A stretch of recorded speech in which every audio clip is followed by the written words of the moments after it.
Hello! So, magandang tanghali sa inyo guys. Inihaw na yellow pin. Ayan.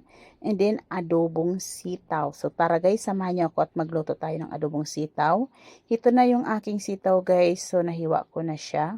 Ayan. Siyempre, meron akong giniling na baboy. And then, nagpainit na ako ng kawali. Ayan, lagyan na tayo ng mantika. And then, next, ilalagay na natin yung ating favorite na bawang kasi mainit na yung ating mantika. Let's go.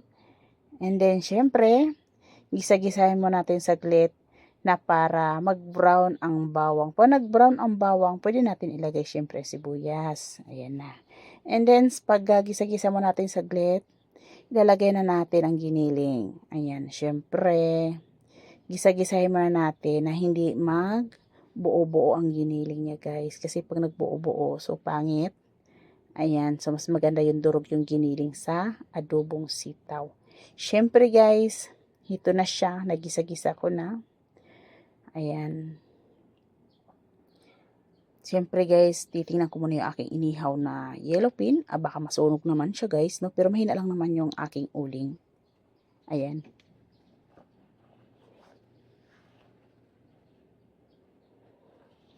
So, puro baliktad ko lang siya guys kasi para hindi naman siya masunog ang kabila para mapantay ang luto.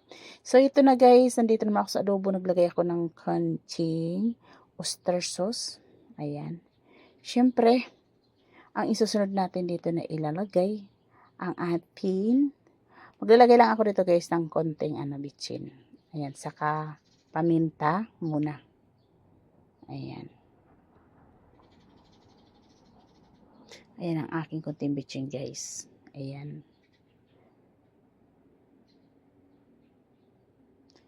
Lagay kong toyo.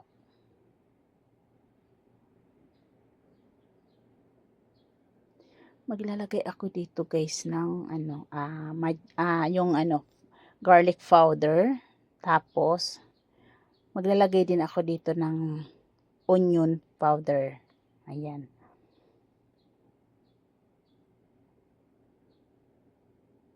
Ang tagal ko guys ang tagal ko magkakuha ng onion powder. Ayan na, ito na yung aking onion powder. Kasi yung onion powder ko guys, sachet lang binibili ko sa palengke. Ayan lang siya. So, nakabalot pa siya. Kaya, parang matatagalan ako guys. Ito na, haluin muna natin guys, no?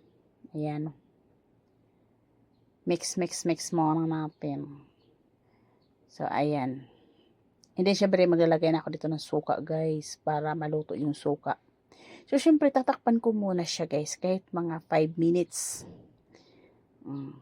Ayan na. Okay na. So, pwede ko nang haluin. Ilalagay na natin yung ating sitaw dito guys. Ito na ang ating adobong masarap na sitaw guys. Syempre, masustansya ang ating ulam for today. Ayan. So, syempre ito guys, tatakpan ko muna. Ayan. And then, hahaluin ko na. Kasi ang ilalim, I'm sure, medyo crispy na ang lutong niya. Ayan, hahaluin muna natin. Siyempre. Ayan.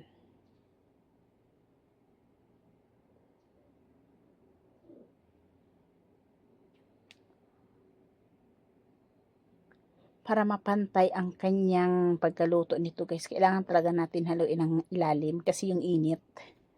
Ayan.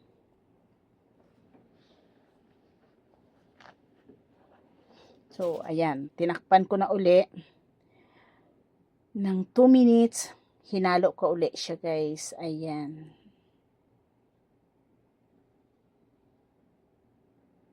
Hindi ako naglagay ng tubig dito guys ha. Okay na to siya. Takpan uli natin. And then, ito na siya guys. Okay na. Dito naman tayo sa inihaw. Siyempre, alam nyo na, baka masunog ang aking inihaw.